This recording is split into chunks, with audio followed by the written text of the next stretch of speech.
Farmers are working hard to keep livestock cool during this heat wave. The Wall Street Journal reports the extreme temperatures are threatening the quality of meat and farmers' incomes. Although many farms are equipped with fans, they're just recirculating hot air. The nation's largest pork producer, Smithfield, says it's keeping all of its pigs in climate-controlled barns at 72 degrees. Other chicken and pork producers are using misters and foggers to keep their animals cool. And many dairy farms are giving cattle more water and ice than usual since dehydration lowers milk production. Spectacularly hot out there. It is. Isn't it amazing, all the ramifications of heat? You know, there's just kind of a whole parade of things. It's quite interesting. Guys, happy Monday. Happy Monday. Yes, sir. We had a beautiful day yesterday. Today wasn't shabby either. Today it was nice. Little bit warm around here, but we did have air quality issues. Look at this map right here. This shows the hot spots. Gives you an idea where the fires are burning up in Canada, and they're still doing that. Do you know they're up to 35,000 square miles that have burned in Canada like no season before? And there's where the air quality has been poor. With northwest winds blowing that smoke into our area, that's what all the haze was about. We see it on the satellite right here.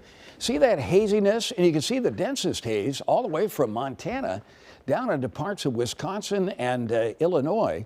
Here in our area, we've had some air quality issues. There's the model forecast. As the week goes on, we're going to bring some thunderstorms in, but you'll notice there are fires burning in the Pacific Northwest now that'll be add to the smoke load that we see coming across the country. In Chicago, air quality is diminished to what we call it hazardous for susceptible populations. 153 today. That's a 4 on the 6-level air quality scale employed by the EPA to describe air quality. Joliet's just moderate right now, but for sensitive groups. So we'll probably have some more issues tomorrow with the haze in the air and the smoke coming in. But look at the heat that's building through the plain states. Southerly winds have pushed 90s into the Dakotas, hundreds all the way north to Montana. So that hot dome is doing what we had expected to do. It is expanding, and we're going to see some of the hottest temperatures of the summer later this week. The wild card will always be these thunderstorm clusters that form in a ring of fire pattern, because these things come along and rain down some cooler air and can temper the heat for some periods. But we'll see plenty of heat nonetheless. More on that in a moment. It's 85 right now in Chicago at the airport, but it's cooler than that along the lake because we have an east-northeast wind coming in off the water.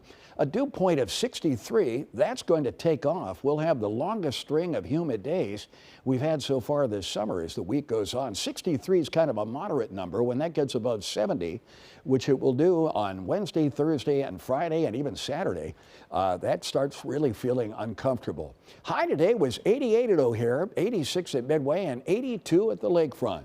And the highs compare to the normals of 85 and 67, the high and low does. 88 was our high, 68 the low. So we were kind of in the ballpark here today. We'll start moving above that in the days ahead. It was as warm as 91 at Flossmoor and Dyer today. There's the lake breeze at Gale Community College. 88 at O'Hare compares to the normal of 85. And there was an easterly lake breeze during the afternoon, but we had 94% of our possible sunshine in the area today. So here are the warmest temperatures across our WeatherBug network out at Lombard, Sycamore, Glendale Heights, and Kankakee. And here's what the lake breeze does. 70s from Gale Community Academy to Our Lady of Mount Carmel Academy. There's Michigan City and the Latin School here in town. Of course, a lot of folks out at the beaches. There's Three Oaks Recreation Area, and boy, they were doing a land office business on Kathy Osterman Beach at the north end of the drive, and the Mariners were out there too. They drop anchor and I guess party out there. It's a great thing to do on a beautiful day. Winds are blowing northeast. There you see the temperatures almost uniformly except at the lakefront in the 80s, and winds are fairly light at this point. On the pollen front, mold spores continue high, weeds continue at the moderate level, and water temps are 72 at Ohio Street Beach, 67 out by the Crib. Lots of warm water all around the southern end of Lake Michigan. These are all shoreline water temperatures in that area. Well, here's what's ahead. We're going to see some thunderstorm clusters start forming. They could come in here in scattered fashion as early as tomorrow night, but there could be an organized cluster that comes through part of the day on Wednesday. could produce 0.2 to 0.9 of an inch of rain. Those clusters and the ones that follow later in the week. Up to 30 to 40% coverage on the storms expected tomorrow night and on Wednesday. Highest coverage on Wednesday during the day. Thursday, the precip will ebb some, but look how the dew points go up to steamy Gulf Coast and Amazon River Valley levels. It's going to really get muggy. And when you marry those to a 94 Wednesday, a 97 Thursday, and a 94 Friday, with some lake cooling right on the beaches those days, that's going to be pretty uncomfortable. Here's what's happening. The big hot air dome is expanding. It's been content to sit down south and southwest of us. But as it expands, it brings a disturbance, a little buckle in the jet stream. Once that clears, the thunderstorms will probably thin out on Thursday and Friday, and that's when you really get hot. But by Friday and Saturday, we could bubble up some scattered thunderstorms in the area. There, you can see the storms starting to form out in the northern Rockies right now. The core of the heat there, we're getting this ring of fire pattern with these vigorous clusters coming around it. And one of those could be in here toward Wednesday around here. So we're outlook for severe weather. We'll talk some more about that a little bit later as well.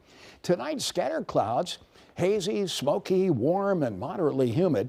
Lows tonight go down to about 66 degrees, and south winds will be light, which means some patchy ground fog may form in the low-lying areas and cooler areas surrounding the metropolitan area. During the day tomorrow, lots of sunshine, those Cockney summertime cumulus with a high up to 94 tomorrow, but only the low and mid 80s on the beaches where an east wind will blow again off the water. Tomorrow night, partly cloudy, warm and muggy, still smoky. Several scattered thunderstorms could impact 20% of the area late tomorrow night. Winds will be east-southeast, shifting south by Wednesday morning, and then a period of showers and storms could occur in the morning. Looks like they'll thin out in the afternoon, and if they do, that'll allow the hot air to wash back in again. It might be temporarily tempered by the rain coming out of those thunderstorms in the morning, but it'll be a muggy day, and a few isolated storms could reform late in the day. A high of 94 on Wednesday. On Thursday, 97 might be a spot or two that gets up close to 100 around here, something we haven't done for 11 years officially at O'Hare Field, and 94 on Friday. Thursday looks mostly sunny. We're going to keep rain out of the forecast now, just hot, humid, and a breeze off the lake means mid to upper 80s at the beaches. But a thunderstorm could reform on Friday and scatter thunderstorms part of Saturday too. The weekend will go down to the 80s but stay humid. So going to feel like summer around here. That's all right. Yeah, you like that, huh, Tamana? Love it. You like it hot, really? Oh my goodness, yes. I don't have hair that gets frizzy or anything. Well, that's, yeah, we both have the same hairline. Tamana. Well, I have to worry. I know. Thanks, Tom. Guys, happy Monday. Happy Same to Monday. you.